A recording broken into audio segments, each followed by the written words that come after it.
ఏ రకమైనటువంటి హామీలు చేశారు చెప్పండి. వెనకబడి ఉందంటూ సత్యదూరం ఫస్ట్. గన్నవరంలో మల్లవల్లిలో SEZ నేను అభివృద్ధి చేస్తానని చెప్పా, అశోక్ ల్యాండ్ వెనక్కి తీసుకొస్తానని చెప్పా, పారిశ్రామిక అభివృద్ధి చేస్తానని చెప్పా, 15,000 మంది యువత యువకులకు ఉపాధి అవకాశాలు కల్పించకపోతే నిరుద్యోగతకు వచ్చే ఎన్నికల్లో పోటీ చేయనని మైక్లో చెప్పా. ఇప్పుడు 7,500 నుంచి 8,000 మందికి ఉద్యోగ ఉపాధి అవకాశాలు కల్పించా.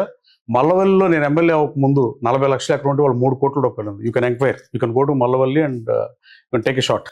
ఇంకో అశోక్ లేలాండ్ లో లోకేష్ బాబు ఓపెన్ చేశాడు. అలాగే HCL లో 5,000 ఎంప్లాయ్మెంట్ దాటింది. గతంలో 4,300 మంది ఉంది, 700 మంది HCL లో వచ్చింది. మేధా టవర్స్ 2 IT కంపెనీలు, హెల్త్ కేర్ కంపెనీలు 1,000 మందికి ఉపాధి కల్పించినాయి. ఇంకా వేరే కంపెనీలు తీసుకొస్తున్నా. అలాగే గన్నవరం అభివృద్ధి ఏజెండాగా పనిచేస్తున్నా. గన్నవరంలో పనిచేయటువంటి ముసలాళ్ళకి పెన్షన్ ఇవ్వటం, ముసలాళ్ళకి రేషన్ కార్డు పేర్లు డిలీట్ చేయడం ఇది పని నేను భావిస్తున్నాను.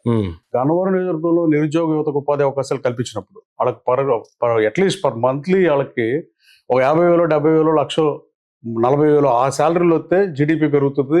దానివల్ల గన్నవరం అభివృద్ధి చెందుతుంది తప్ప మిగతా నేను బిల్డింగ్ కట్టిస్తాను, నేను రోడ్డు వేస్తాను, అభివృద్ధి చెందుతాను నేనైతే భావిస్తున్నా. ఆ దిశగా పనిచేస్తున్నా.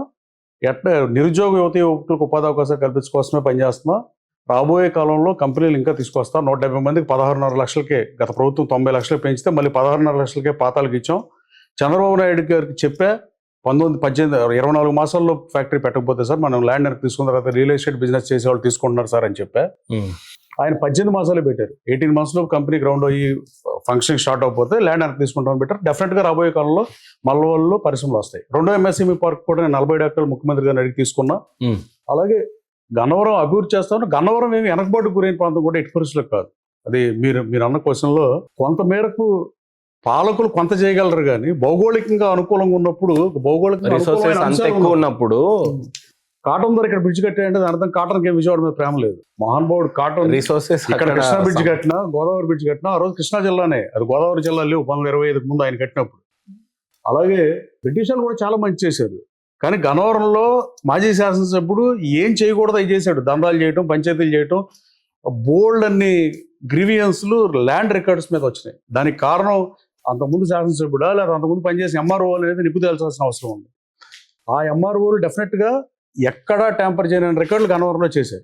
మాజీ శాసనసభ్యుడు చేశారంటే మీరు ఆలోచించండి. 94 ఏళ్ళ వయసుతో ఉన్న మూలపూరి బాలకృష్ణ గారు ఆయన MRO దగ్గరికి వెళ్తుంటే వద్దని MRO గారిని మీ దగ్గర పంపిస్తానంటే వాళ్ళపై నిన్న కూడా MRO ఆఫీస్కి వెళ్ళిన పరిస్థితి. సో ఇలాంటి అంటే ఫీల్ గుడ్ ఫ్యాక్టర్ అని చెడగొట్టిన మాట నిజం. అంటే రాష్ట్రంలో రాజధాని ఒకవేళ అమరావతి ఇక్కడ అయిన తర్వాత ఒక విషయం స్పష్టంగా చెప్పగలుగుతారా? గన్నవరమే ఇంటర్నేషనల్ ఎయిర్పోర్ట్, ఈ రాజధానికి ఇంటర్నేషనల్ ఎయిర్పోర్ట్ గన్నవరంలోనే ఉంటుందని చెప్తారా, లేదంటే ఎనీ మార్పులు చేర్పులు ఉంటాయా? మీకున్న ఇన్ఫర్మేషన్ ఏంటి? అది నాకున్న ఇన్ఫర్మేషన్ మీడియా ఇన్ఫర్మేషనే కదా.